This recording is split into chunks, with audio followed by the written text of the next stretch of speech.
Good morning, my dear student, and welcome back to my YouTube channel. Let's discuss. Dear student, today we are going to discuss class 10th subject science and worksheet number 43, and this worksheet for 12th of November 2021.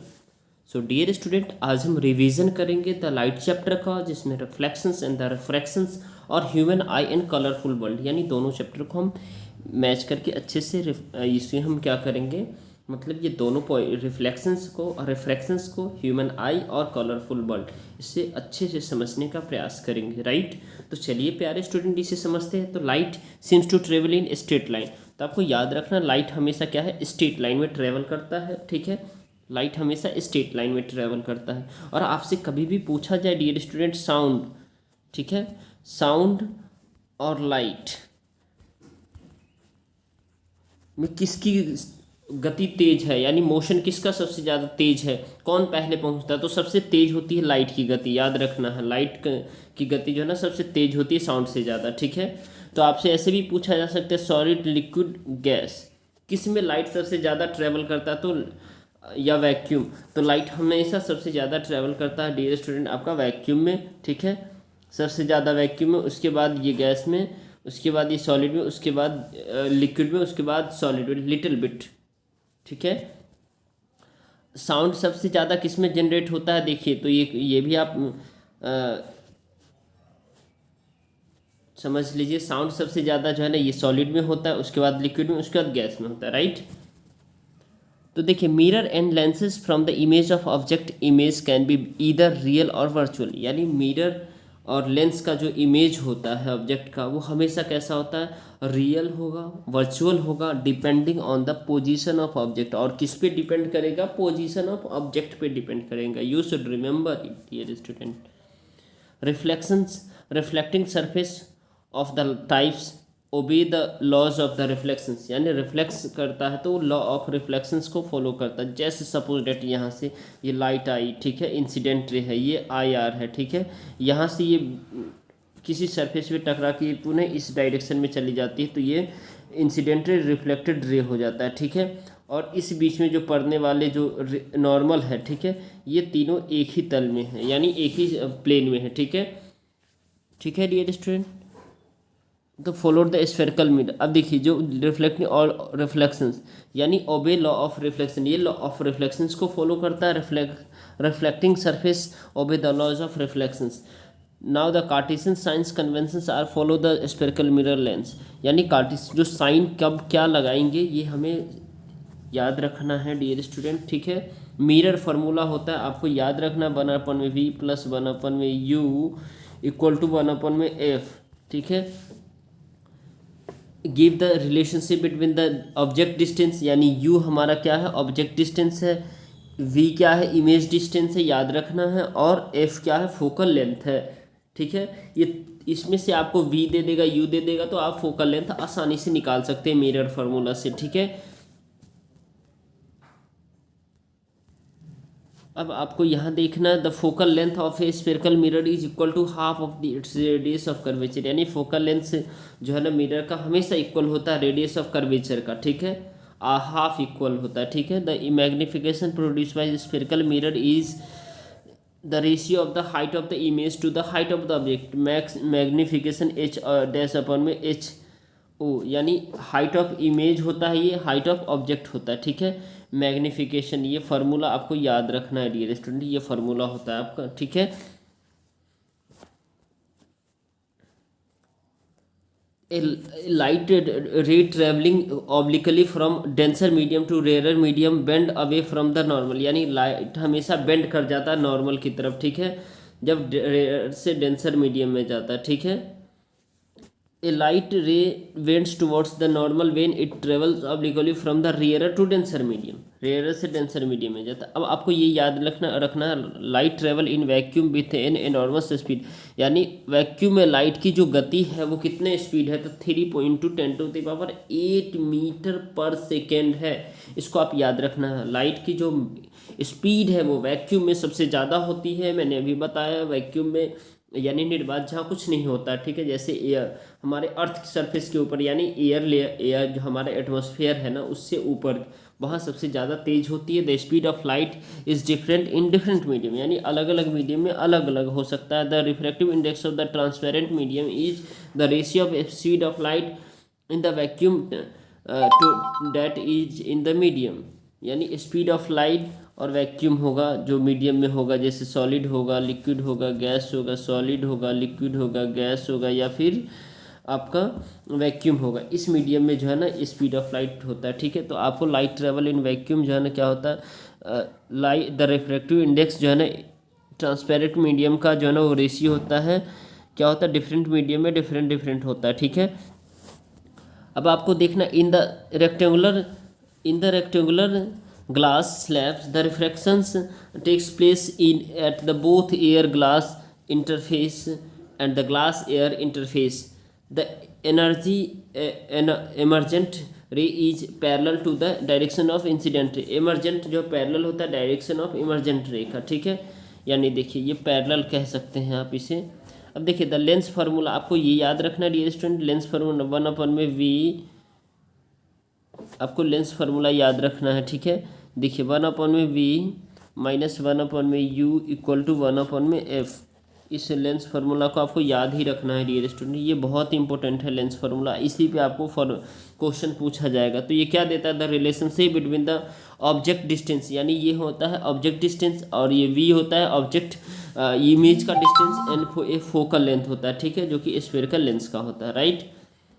अब आप देखिए dear student, इसमें आपको ये समझना है power of lens is the reciprocal of its focal length. Power of lens क्या होता है, रेसिप्रोकल ऑफ फोकल लेंथ का होता है, यानी उल्टा होता है, ठीक है। The SI unit of the power of lens is dioptre. तो आपको याद रखना है पावर ऑफ लेंस का एसआई यूनिट पूछा जाता है, तो आपको याद रखना है डियर स्टूडेंट, ये क्वेश्चन हम 100% आपके एग्जाम में आएंगे, ठीक है। ये क्वेश्चन आपके स्टार मार्क्स के ये आएंगे। तो पावर ऑफ लेंस किस में चीज़ में मेजर करते हैं, डायोप्टर में। पावर ऑफ लेंस का एसआई यूनिट क्या होता है, तो डायोप्टर होता है, राइट।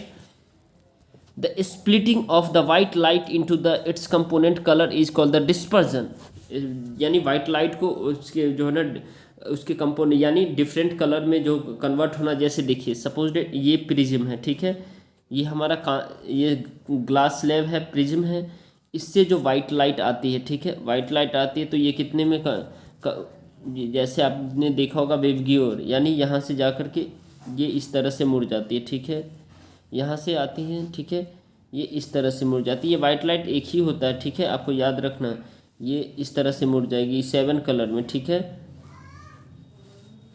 7 कलर में ये मुड़ जाएगी, ठीक है। तो जिसको हम विवग्योर कहते हैं, विवग्योर।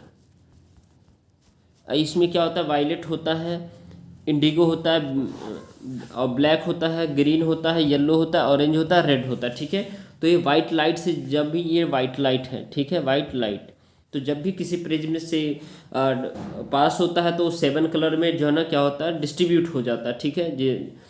तो आप इसका एग्जाम्पल बता सकते हैं, जो आप इंद्रधनुष का बनना, यानी जो है ना इंद्रधनुष जो आकाश में बनती है, ठीक है, तो विबग्योर होता है। इसको हिंदी में कह सकते हैं बैजानी है, पिनाला, बैगनी, हरा, ब्लैक, नीला, काला, ये सब जो भी है, ठीक है, ये सारी लाइट इसमें जो है ना वाइट से ट्रांसफ़र होती है, ठीक है। तो आप इंग्लिश में सिंपली याद रखिए विबग्योर, ठीक है, violet, indigo, black, green, blue, green, yellow, orange और रेड, ठीक है। अब देखिए इसके बाद आपको यहाँ देखना है dear student, the scattering of light cause the blue colour of sky and the rendering of the sun and the sunrise of the sun. अब देखिए स्कैटरिंग ऑफ लाइट की वजह से क्या क्या होता है, आपका ब्लू कलर ऑफ स्काई, आकाश का ब्लू दिखना, ठीक है। उसके बाद सनराइज और सनसेट के समय जो सूर्य जो है ना क्या करता है, उसके आसपास लाल दिखता है, रेड वगैरह दिखता है, तो इसी वजह से होता है। किसकी वजह से, स्कैटरिंग ऑफ लाइट की वजह से। तो you should remember it dear student, ठीक है, क्योंकि ये आपके एग्जाम के लिए बहुत इंपॉर्टेंट है। और डियर स्टूडेंट आप मुझे सपोर्ट कर सकते, इस वीडियो को जरूर से ज़रूर लाइक करें, ठीक है, चैनल पे नए हैं तो सब्सक्राइब करें और वीडियो को ज़्यादा से ज़्यादा शेयर करें, ताकि आपको इस वीडियो का बेनिफिट मिल सके, ठीक है डियर स्टूडेंट, सभी को। क्योंकि आने वाले जो ये फर्स्ट टर्म एग्जाम है आपका, तो इस फर्स्ट टर्म एग्जाम में ये काफ़ी जो है ना इफेक्टिव होगा ये एक क्वेश्चन है, ठीक है। तो चलिए dear student question number first देखते हैं हम इसमें। First of all try yourself में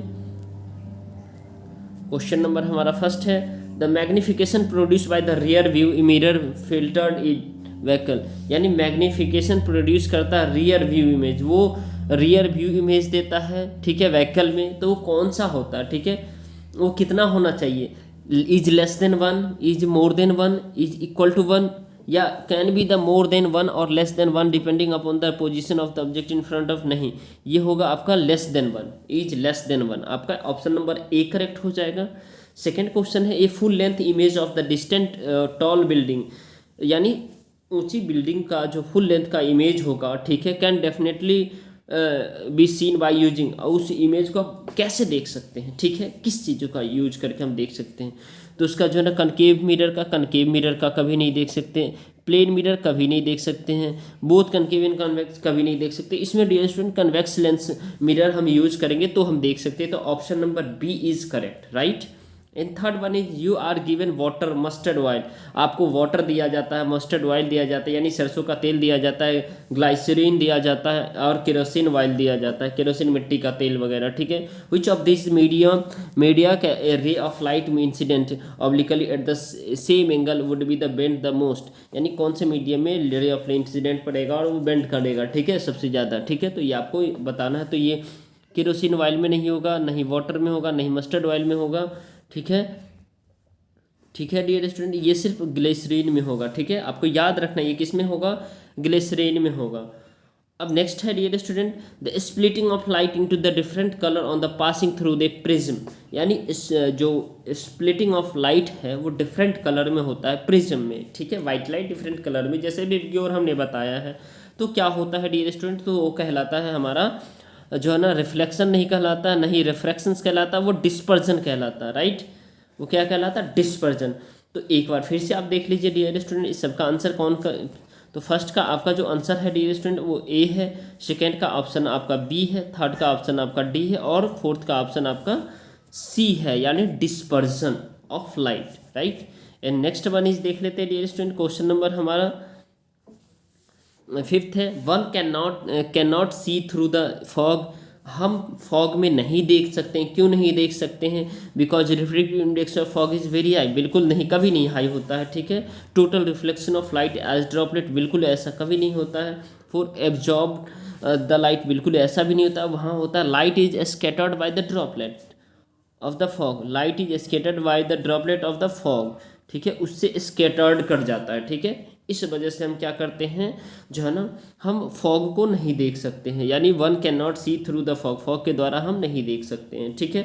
तो आपका जो है ना डियर स्टूडेंट फोर्थ का आपका सी ऑप्शन हो जाएगा, ठीक है, और फिफ्थ का आपका जो है ना डी ऑप्शन हो जाएगा। आई होप मेरे प्यारे स्टूडेंट ये बेहतर तरीके से समझ में आया, इसे ज़रूर लाइक करें, चैनल पे नए चैनल को सब्सक्राइब करें और वीडियो को शेयर करें अपने दोस्तों तक, अपने इस स्कूल के ग्रुप के और अपने टीचर्स के साथ भी शेयर कर सकते हैं। तो चलिए फिर मिलते हैं नेक्स्ट बॉक्स में, तब तक के लिए bye bye, take care, have a nice day.